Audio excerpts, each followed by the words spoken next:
আজকের রেসিপিতে নিয়ে এসেছি করলা ভাজি। আমি যেভাবে করলা ভাজি করব, এভাবে যদি কেউ ভাজি করে খান তাহলে করলা ভাজির ফ্রেন্ড হয়ে যাবেন নিশ্চিত। তো বেশি দেরি না করে চলেন করলা ভাজির রেসিপিটা শুরু করে দেই। তো এই যে সেরা স্বাদের করলার ভাজির রেসিপি শুরু। বিসমিল্লাহ করে আমি কড়াইতে পরিমাণ মতো তেল দিয়ে নিয়েছি।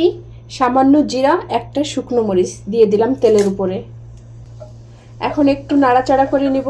একটু লাল হয়ে গেলেই এখানে আমি ডাইরেক্ট এই করলা দিয়ে দিব। এই যে করলা আর আলু দিয়ে দিলাম।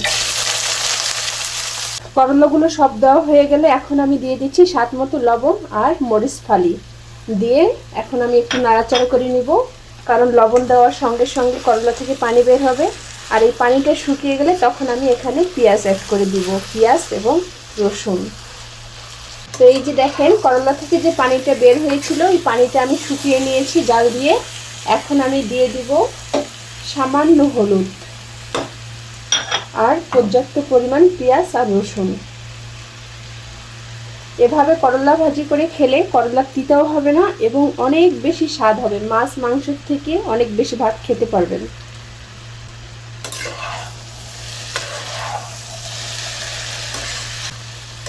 এখন পেঁয়াজ, মরিচ, করলা, রসুন সবগুলো আমি নাড়াচাড়া করে মিক্সড করে নিচ্ছি।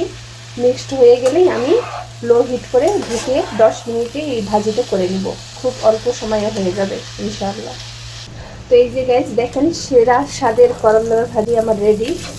দেখতেই পাচ্ছেন একটা করলা ভাঙেনি, কিছু হয়নি, অথচ পেঁয়াজগুলো গলে গেছে।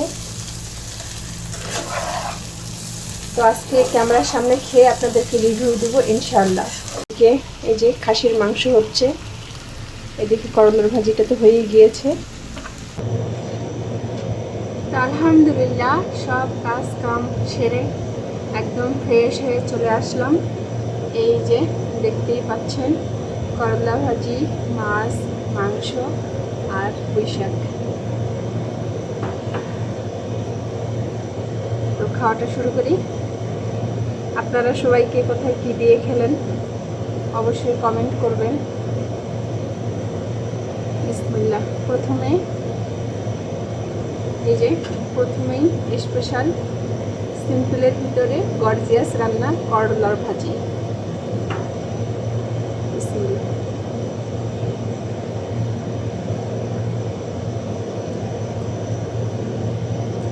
মরিচ,